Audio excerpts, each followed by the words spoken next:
শেখ হাসিনাকে নিয়ে অনেক কথা হয়। আপনি টেলিভিশন বলেন, টকশো বলেন, পত্রপত্রিকা বলেন বা বুদ্ধিজীবীদের কলমে নানান রকম কথা উচ্চারিত হয়। সে কি ফিরবে নাকি ফিরবে না?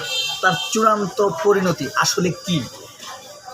এই প্রশ্নটার উত্তর বের করার জন্য বুদ্ধিজীবীরা, সাংবাদিকেরা অথবা তার দলের ছুপা কর্মীরা নানান স্টাইলে নানান রকম তর্ক বিতর্ক চালায় মানুষের পালস ধরার জন্য।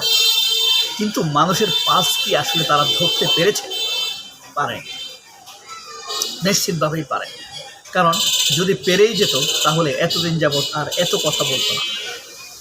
তাহলে শেখ হাসিনার চূড়ান্ত পরিণতি কি? এই প্রশ্নের উত্তর আমরা এখন খুঁজে বের করব। ধরেন, শেখ হাসিনা কবে পালালো?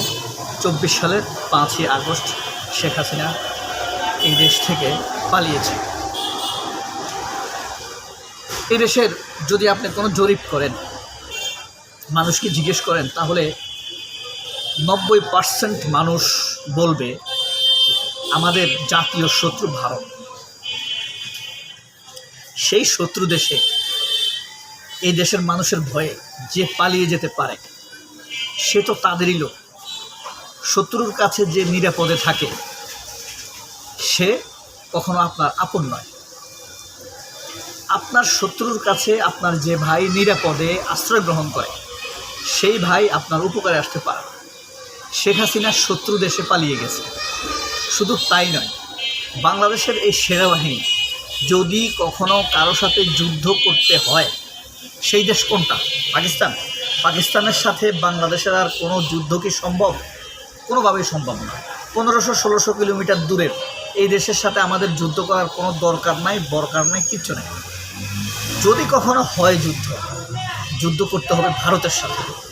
অর্থাৎ ভারত আমাদের সীমান্ত শত্রু। প্রতিবেশী ঠিক আছে, সীমান্ত শত্রু। আপনার প্রতিবেশীর সাথে আপনার ঝগড়া হয় না, প্রতিবেশীর সাথে ঝগড়া হইতে পারে। সুতরাং আমাদের সীমান্ত শত্রু হলো ভারত। যদি কখনো এই দেশের যুদ্ধ হয় সেনাবাহিনী, তাহলে ভারত হবে। সেই দেশের সেনাবাহিনী পালিয়ে শত্রু দেশে আশ্রয় গ্রহণ করেছে। তাহলে এই সেনাবাহিনী কি আমাদের ছিল এতদিন?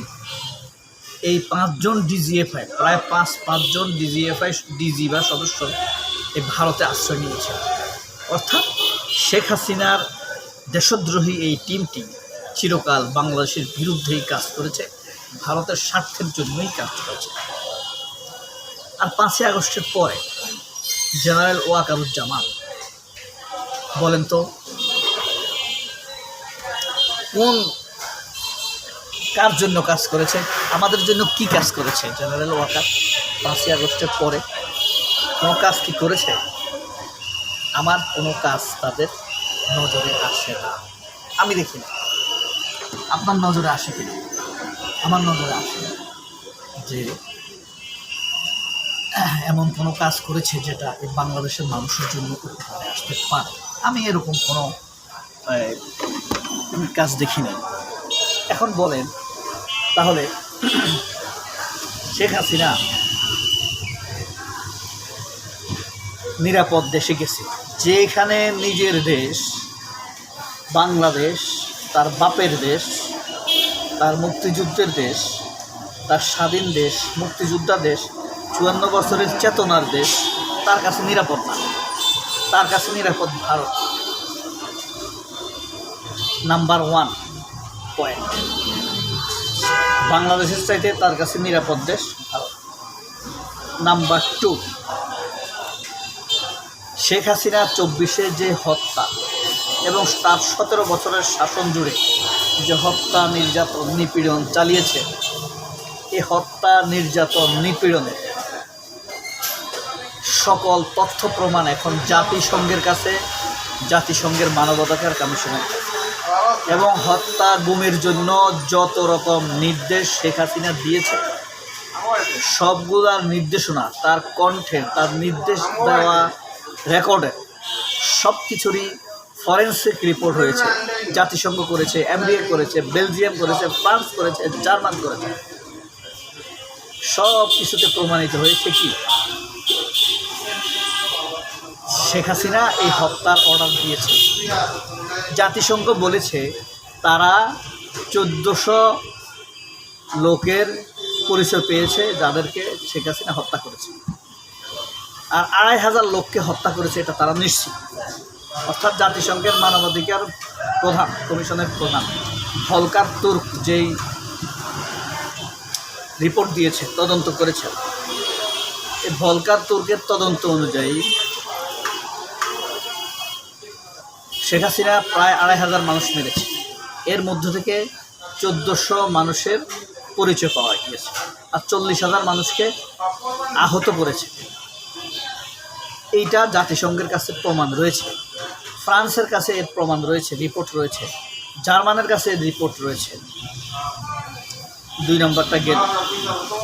3 নম্বর, ডক্টর ইউনূসের ইচ্ছা ছিল শেখ হাসিনার বিচারটা নরওয়ের আন্তর্জাতিক আদালতে হোক এবং এটার ওয়াচ ডগের ভূমিকা পালন করবে আমেরিকা, জাতিসংঘ মানবাধিকার কমিশন।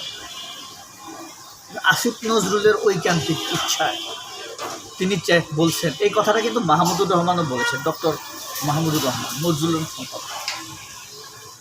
কিন্তু আসিফ নজরুলের ইচ্ছায় এটা দেশে হয়েছে। এখন কথা হলো, কোনোভাবে যদি শেখ হাসিনা আসে, ধরেন আসলো, তাহলে ধরেন এই বাংলাদেশের ট্রাইব্যুনাল ভেঙে দিল, প্রেসিডেন্ট বা প্রধানমন্ত্রী বা আইন মন্ত্রণালয় বা স্বরাষ্ট্র মন্ত্রণালয় বা আদালত বা হাইকোর্ট বাংলাদেশের এই ট্রাইব্যুনালকে ভেঙে দিল, তাহলে তো শেখ হাসিনা আসতে পারে, সহজ কথা।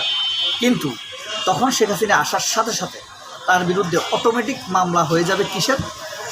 ভলকার তুর্কের আন্তর্জাতিক আদালতের মামলা।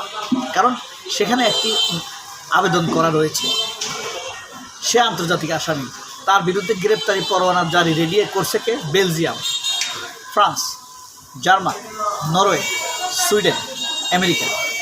ব্রিটেন করে নাই। কেন করে নাই? ব্রিটেনের সাথে ভারতের কূটনৈতিক যোগাযোগ খুব স্ট্রং হওয়ার কারণে ব্রিটেন করে নাই।